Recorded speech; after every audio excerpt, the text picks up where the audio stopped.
जय हिंद साथियों, मैं पीसी शर्मा। भारतीय संविधान के अनुच्छेद 31 को हम पढ़ रहे थे।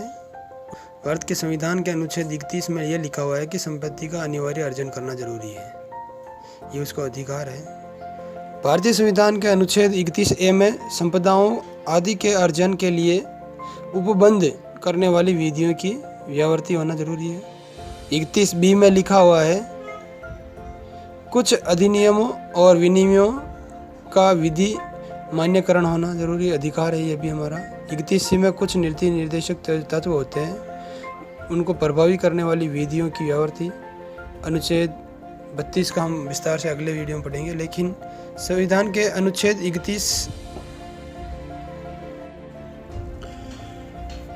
31 में ये लिखा हुआ है कि साथियों, अगर कोई व्यक्ति संपत्ति को लेता है या स्टेट है उसकी संपत्ति को अर्जित करता है तो उसे कुछ मुआवजा जो दिया जाएगा, उसके बाद वो चाहे रुपए में हो चाहे अदर ज़मीन हो, किसी भी प्रकार की ज़मीन दे के ही उस मुआवजा दे के ही उस ज़मीन को ले सकती है। ये अनुच्छेद 31A में था।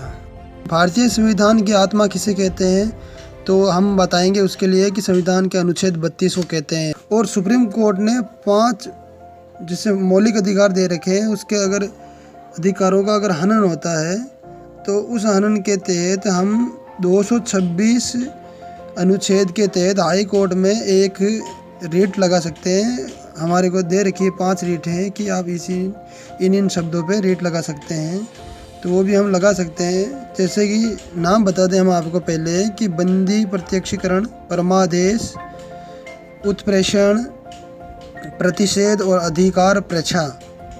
साथियों, बंदी, अब हम विस्तार से इसी को पढ़ेंगे। बंदी प्रत्यक्षीकरण।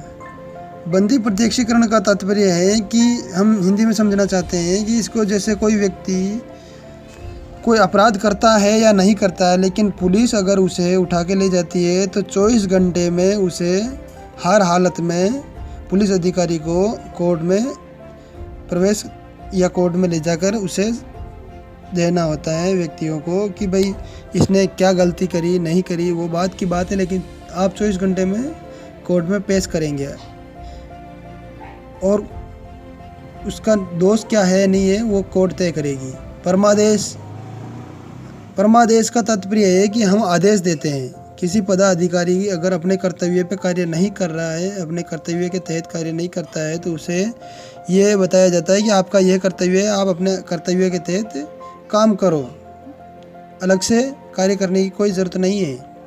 अनुच्छेद 32 में उत्प्रेषण शब्द आता है। उत्प्रेषण का तात्पर्य है कि ये जो आपने इसे सज़ा दी है, मतलब जैसे कि जिला सेशन न्यायालय है तो हाई कोर्ट या सुप्रीम कोर्ट उनके रिकॉर्ड्स मांग के ये बात कर सकती है कि तुमने जो आदेश दिया वो गलत आदेश दिया है या सही आदेश दिया है। अगर उसे शंका लगती है कि मुझे गलत सज़ा दी गई है, उसे संशय है, तो हम उस संशय का समाधान अनुच्छेद 32 के उत्प्रेषण से कर सकते हैं कि अधिक जानकारी के लिए वो अपने को रिकॉर्ड्स मंगा सकती है। प्रतिषेध का तात्पर्य यह है कि अगर हाई कोर्ट अगर कुछ गलत कर दे तो सुप्रीम कोर्ट उसे रिकॉर्ड मांग के बता सकती है, लेकिन प्रतिषेध में यह है, उत्प्रेषण और प्रतिषेध दोनों लगभग समान ही है।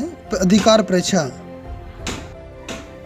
साथियों, अधिकार प्रेक्षा से तात्पर्य है कि अगर कोई, हम जैसे सरकारी जॉब पे लगे हुए काम कर रहे हैं, हम किसी व्यक्ति को अगर 4000 देकर वही हमारा काम करवा सकते हैं उससे, तो ये गलत है, ये अधिकार नहीं है। उस व्यक्ति को तो जाना ही होगा अपने पद से, लेकिन हम जो जॉब कर रहे हैं अगर 20,000 या 50,000 सरकार का लेके, हमें भी कोर्ट हटा सकती है, सरकार हटा सकती है, ये कार्य गलत है। जय हिंद साथियों।